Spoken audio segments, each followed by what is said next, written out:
नमस्कार, नेपाल लाइभ समाचारमा स्वागत छ। सुरुमा प्रमुख समाचार शीर्षकहरू। सरकारले आवश्यकता र प्राथमिकताका आधारमा वैदेशिक ऋण लिन सक्ने प्रधानमन्त्रीको भनाई। सरकारसँग ऋण व्यवस्थापन गर्न सक्ने क्षमता रहेको स्पष्ट। सूचना प्रविधि विधेयकका विवादित प्रावधानमाथि उपसमिति मौन, फरक मत सहित प्रतिवेदन पारित। युद्धग्रस्त लिबियामा अपहरित 4 नेपालीको इजिप्ट स्थित नेपाली दूतावास र युनाइटेड नेसनको पहलमा सुरक्षित उद्धार, नेपाल फर्काउने पहल हुँदै। महिला विश्वकप फुटबलको इतिहासमै अमेरिका फराकिलो गोल अन्तरले विजयी, थाइल्याण्ड 13-0 गोल अन्तरले पराजित। र हङकङमा सुपर्दगी सम्बन्धी प्रस्तावित विधेयकको विरोधमा भइरहेको प्रदर्शन झनै चर्कियो। बुधबार हङकङको मुख्य सडक अवरुद्धदेखि प्रशासनिक कार्यालय घेराउसम्म। प्रधानमन्त्री केपी शर्मा ओलीले नेपालले आफ्नो आर्थिक विकासका लागि आवश्यकता र प्राथमिकताका आधारमा वैदेशिक ऋण लिने बताएका छन्। बीबीसी वर्ल्डसँगको कुराकानीमा प्रधानमन्त्री ओलीले त्यस्तो ऋण व्यवस्थापन गर्न सक्ने क्षमता नेपाल सरकारसँग भएको स्पष्ट समेत गरेका छन्। प्रधानमन्त्री ओलीले लगानीका लागि आमन्त्रण गर्ने बताउँदै आवश्यकता तथा प्राथमिकता अनुसार मात्रै ऋण स्वीकार गर्ने बताएका छन्। त्यसैगरी विकासका संरचना निर्माण गर्दा वातावरणमा पर्ने प्रभावका विषयमा समेत प्रधानमन्त्री ओलीले वातावरण सन्तुलनका लागि नेपालले निकै योगदान दिएको बताउँदै यस वर्ष 1 करोड भन्दा बढी रुख रोप्ने अभियान चलाइने जानकारी दिए। साताव्यापी युरोप भ्रमणमा रहेका प्रधानमन्त्री ओली 2 दिने बेलायत भ्रमण सकेर आज फ्रान्स पुगेका छन्। 2 दिने बेलायत भ्रमणका क्रममा प्रधानमन्त्री ओलीले गोर्खा सैन्य भर्ती सम्बन्धी नेपाल, भारत र बेलायत बीच भएको त्रिपक्षीय सन्धिको समेत व्यापक पुनरावलोकन गर्ने सम्बन्धमा कुरा उठाएको बताइएको छ। प्रधानमन्त्रीका प्रेस सल्लाहकार कुन्दन अर्यालले ट्वीट मार्फत प्रधानमन्त्री ओलीले सन् 1947 मा बेलायत, भारत र नेपाल बीच भएको त्रिपक्षीय सन्धि यता परिस्थिति निकै बदलिसकेकाले त्यसको पुनरावलोकन गर्नुपर्ने भनाइराखेको जानकारी दिएका छन्। जिल्ला अदालत काठमाडौँले गलत व्यक्तिलाई अभियोजन गरी राज्यद्रोहको मुद्दा लगाएको भन्दै मुद्दा दायर गर्ने सरकारी वकिल र अनुसन्धान गर्ने प्रहरी अधिकृतलाई मुलुकी संहिता अनुसार कारबाही हुने चेतावनी दिएको छ। जिल्ला अदालतले मुलुकी फौजदारी संहिताको दफा 79 अनुसार जिल्ला सरकारी वकिलको कार्यालय काठमाडौँका जिल्ला न्यायाधिवक्ता र अनुसन्धानमा संलग्न प्रहरी अधिकारीलाई पहिलो पटक यस्तो चेतावनी दिएको हो। राज्य विद्रोहका कुनै पनि गतिविधिमा संलग्न भएको प्रमाण पेश नगरी मुद्दा दायर गरेको भन्दै सरकारी वकिल र अनुसन्धानमा संलग्न प्रहरी अधिकृतलाई जिल्ला न्यायाधीश श्रीकृष्ण भट्टराईको इजलासले यस्तो चेतावनी दिएको हो। नेत्रविक्रम चन्द विप्लव नेतृत्वमा रहेको नेपाल कम्युनिस्ट पार्टीका गतिविधिमा संलग्न रहेको आरोपमा पक्राउ परेका पूर्व माओवादी कार्यकर्ता लोकप्रसाद गौतमको मुद्दामा अदालतले यस्तो फैसला सुनाएको हो। सूचना प्रविधिको सम्बन्धमा व्यवस्था गर्न बनेको विधेयकमा सहमति जुटाउन गठित उपसमितिले विवादित विषयमा मौन रहँदै आफ्नो प्रतिवेदन पारित गरेको छ। समितिले बुधबार फरक मत सहित प्रतिवेदन पारित गरेको हो। गत चैत 18 गते गठित 7 सदस्यीय उपसमितिमा वैशाख 19 गते 2 सदस्य र 1 महिना म्याद थपिएको थियो। बुधबारको बैठकमा उपसमिति सदस्य बहादुर सिंह लामाले आफ्नो फरक मतपछि बुझाउने र त्यसलाई पनि पूर्ण समितिमा बुझाउने सहमति भएपछि समितिको प्रतिवेदन पारित भएको हो। गत फागुन 2 गते प्रतिनिधि सभामा दर्ता गरिएको विधेयकको सञ्चार माध्यममा व्यापक आलोचना भएको थियो। साथै प्रमुख प्रतिपक्षी दल नेपाली कांग्रेसले पनि विरोध गरेको थियो।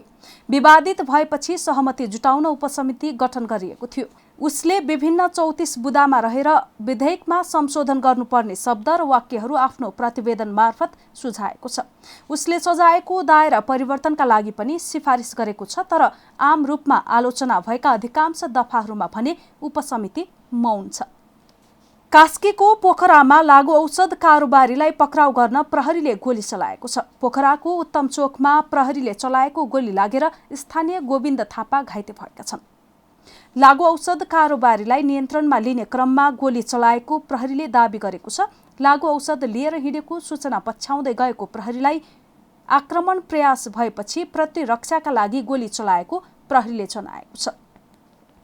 खुट्टामा गोली लागेर घाइते भएका थापाको उपचारका लागि पोखरा स्थित पश्चिमाञ्चल क्षेत्रीय अस्पतालमा भर्ना गरिएको प्रहरीले जनाएको छ।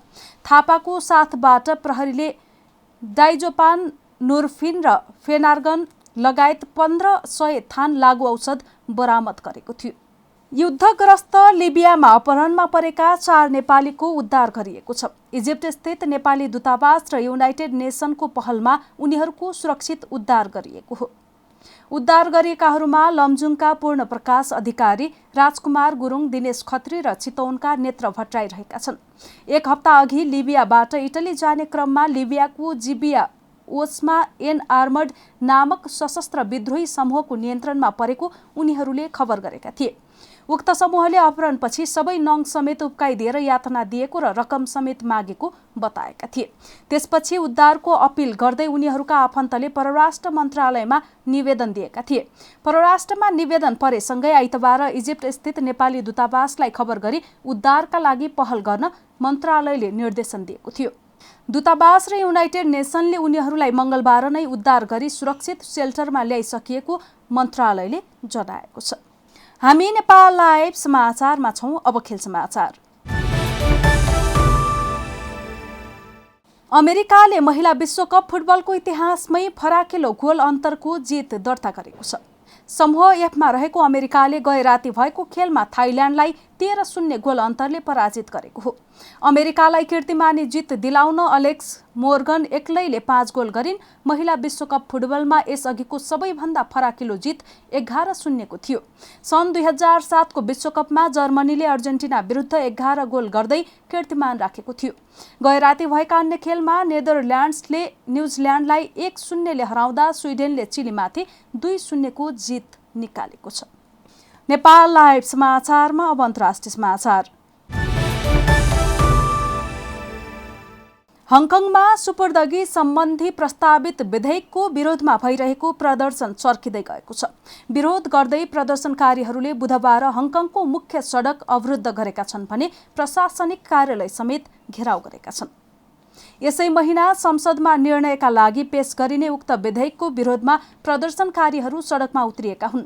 ठूलो संख्यामा भेला भएका प्रदर्शनकारीहरूले संसद भवन अगाडि नै धरना दिएका थिए।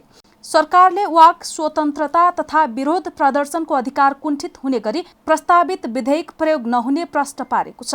तर उक्त कानून दुरुपयोग हुन सक्ने प्रदर्शनकारीहरू बताउँछन्। सुपुर्दगी कानूनमा गरिएको नयाँ प्रस्तावमा चीन, ताइवान र मकाउका अधिकारीले हङकङमा अपराध तथा बलात्कारमा आरोप लागेकालाई सुपुर्दगीका लागि आग्रह गर्ने व्यवस्था छ। यद्यपि उनीहरूलाई सुपुर्दगी गर्ने र नगर्ने भन्ने बारे मुद्दाको प्रकृति अनुसार निर्णय गरिने प्रस्तावित कानूनमा उल्लेख छ। हङकङका अधिकारीहरूले सुपुर्दगी बारे अन्तिम निर्णय हङकङ स्थित अदालतले लिने बताएका छन्। नेपाल लाइभ समाचार सकिएको छ। समाचारको अन्त्यमा प्रमुख समाचारका शीर्षकहरू फेरि एकपटक। सरकारले आवश्यकता र प्राथमिकताका आधारमा वैदेशिक ऋण लिन सक्ने प्रधानमन्त्रीको भनाई। सरकारसँग ऋण व्यवस्थापन गर्न सक्ने क्षमता रहेको स्पष्ट। सूचना प्रविधि विधेयकका विवादित प्रावधानमाथि उपसमिति मौन, फरक मत सहित प्रतिवेदन पारित। युद्धग्रस्त लिबियामा अपहरित 4 नेपालीको इजिप्ट स्थित नेपाली दूतावास र युनाइटेड नेसनको पहलमा सुरक्षित उद्धार, नेपाल फर्काउने पहल हुँदै।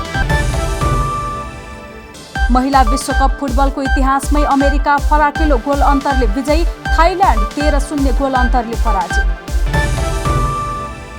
र हङकङमा सुपुर्दगी सम्बन्धी प्रस्तावित विधेयकको विरोधमा भइरहेको प्रदर्शन झनै चर्कियो। बुधबार हङकङको मुख्य सडक अवरुद्धदेखि प्रशासनिक कार्यालय घेराउसम्म। नेपाल लाइभ समाचार आज यति नै। हाम्रा सबै कार्यक्रम युट्युब, फेसबुक, ट्विटर र हाम्रो वेबसाइट nepallive.com मा पढ्न र हेर्न सक्नुहुनेछ। नमस्कार।